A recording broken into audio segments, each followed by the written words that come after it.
మీ మోకాల నొప్పులకు ఎటువంటి సర్జరీ లేకుండా ఎపియాన్ పెయిన్ క్లినిక్ అందిస్తున్న అత్యాధునిక చికిత్స. నా పేరు డాక్టర్ సిఎల్ వెంకట్రావు. రొమ్ము క్యాన్సర్, బ్రెస్ట్ క్యాన్సర్ సాధారణంగా స్త్రీలకు మాత్రమే వస్తుంది. కానీ అరుదుగా ఎక్కడో 1,00,00,000 మందికి ఒకరిలో మగవాడికి ఉన్న చిన్న రొమ్ము, ఆ చిన్న రొమ్ము మగవాడికి కూడా రొమ్ము క్యాన్సర్ వస్తుందనే అవగాహన ఉండాలి. స్త్రీలకి రొమ్ము క్యాన్సర్ చాలా సహజ సిద్ధంగా ఎక్కువ మందికి వస్తూ ఉంటుంది. శిశువుకి పాలు ఇవ్వని తల్లులకు దేవుడు పెట్టిన శాపం. ఎందుకంటే శిశువుకి పాలిస్తే శిశువు యొక్క మేధో సంపత్తి పెరుగుతుంది, మంచి తెలివిగలవాడవుతాడు, ప్రయోజకుడు అవుతాడు. ఎక్కడే కూడా సీట్లు కొనకుండా ప్రైవేటు సంస్థలకు వెళ్లకుండా ప్రభుత్వ సంస్థల్లో ప్రతిభతోనే సీటు సంపాదించుకుంటాడు, చక్కటి ప్రయోజకుడు అవుతాడు. Class first, school first, district first, university first, ఆ విధంగా రాణిస్తాడు. అంతేకాకుండా దగ్గు, పడిశము, టాన్సిల్స్, గొంతు నొప్పి, జ్వరము, స్కూల్కి సెలవులు పెట్టడం అనేది లేకుండా అనారోగ్యానికి దూరంగా ఉంటారు. తల్లిపాల నుంచి వచ్చిన యాంటీబాడీల ప్రభావం వల్ల ఆరోగ్యకరంగా ఉంటాడు శిశువు. ఎప్పుడు కూడా అనారోగ్యం దరిచేరదు.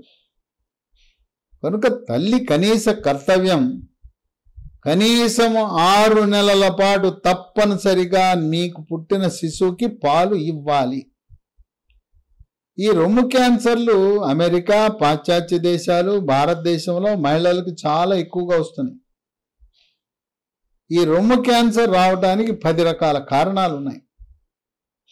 సాధారణంగా ఇది 40 సంవత్సరాలు దాటిన మహిళలకు వస్తుంటుంది.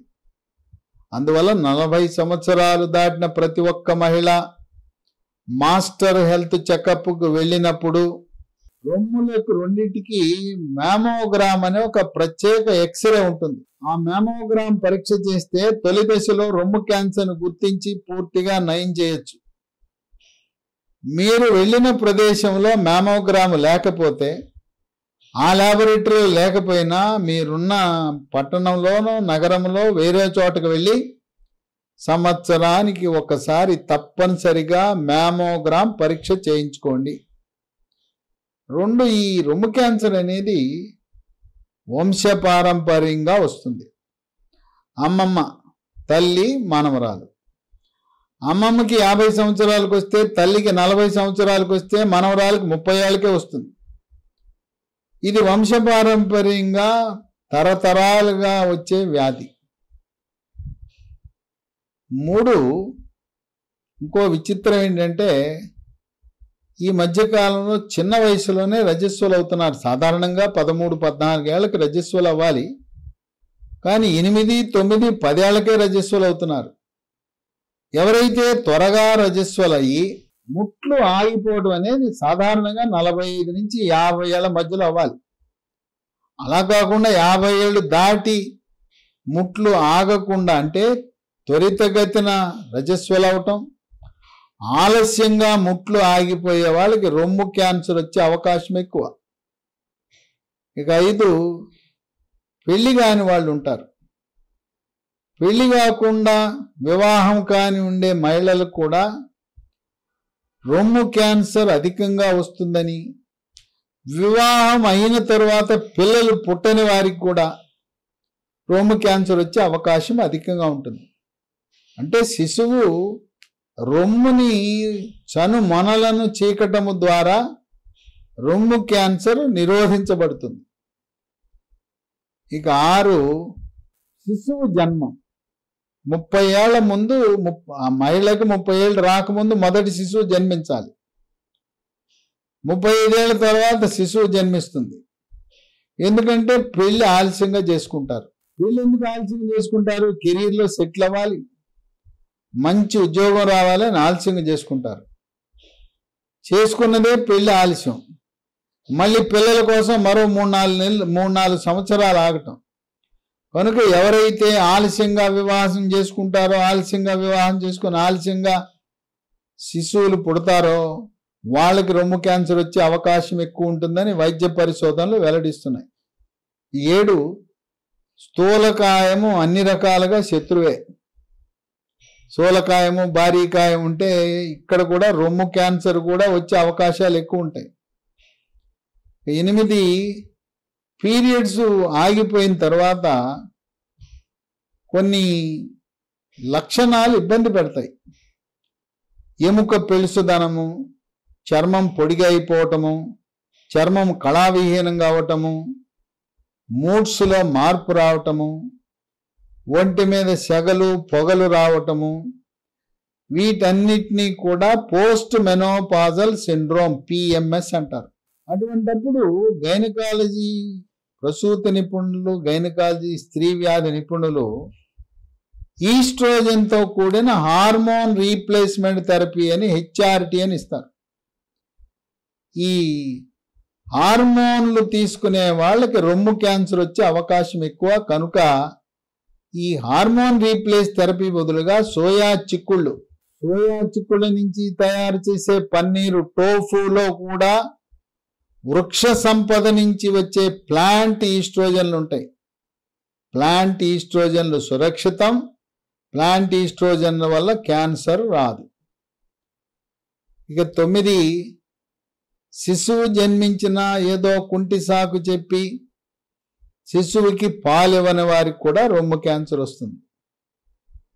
10 గర్భం రాకుండా నివారించడానికి పిల్స్ వాడతారు, ఓరల్ పిల్స్. వాళ్ళకు కూడా ఓరల్ పిల్స్లో ఉండే ఈస్ట్రోజన్, ప్రొజెస్ట్రోన్ అనే స్త్రీ హార్మోన్ల ప్రభావం వల్ల రొమ్ము క్యాన్సర్ వచ్చే అవకాశం ఉందని వైద్య పరిశోధనలు వెల్లడిస్తున్నాయి. రొమ్ములో ఏమాత్రం చిన్న బఠానీ సైజు గడ్డ ఉన్నా నిర్లక్ష్యం చేయొద్దు. క్యాన్సర్ శరీరంలో ఎక్కడ క్యాన్సర్ ఉన్నా నొప్పి ఉండదు.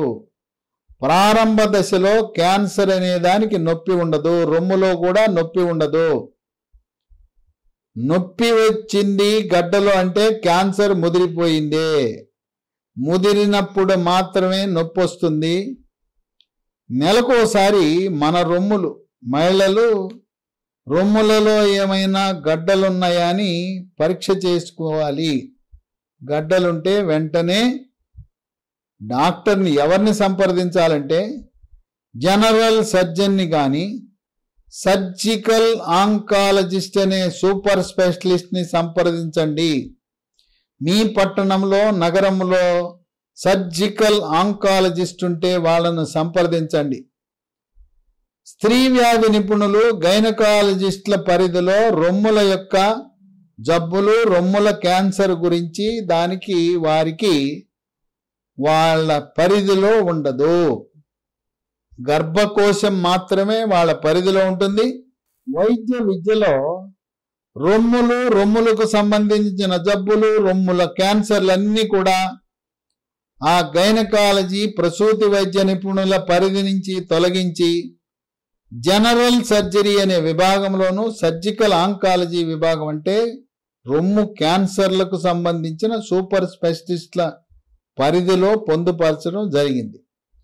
కనుక రొమ్ములో ఎక్కడ గడ్డ ఉన్నా అశ్రద్ధ చేయొద్దు.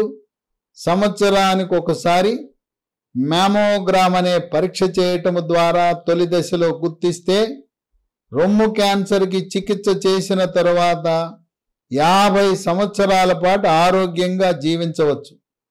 చిన్న గడ్డుంటే గడ్డను తొలగిస్తారు. కొన్ని సందర్భాల్లో రొమ్ము మొత్తం తొలగిస్తారు. రేడియేషన్ అని, కీమోథెరపీ అని, ఇమ్యునోథెరపీ అని, హార్మోన్ థెరపీ అని రకరకాల వైద్యాలు చేసి ఈ రోజున రొమ్ము క్యాన్సర్ తొలి దశలో, మొదటి దశలో గుర్తిస్తే పూర్తిగా నయం చేసే అవకాశం ఉన్నది.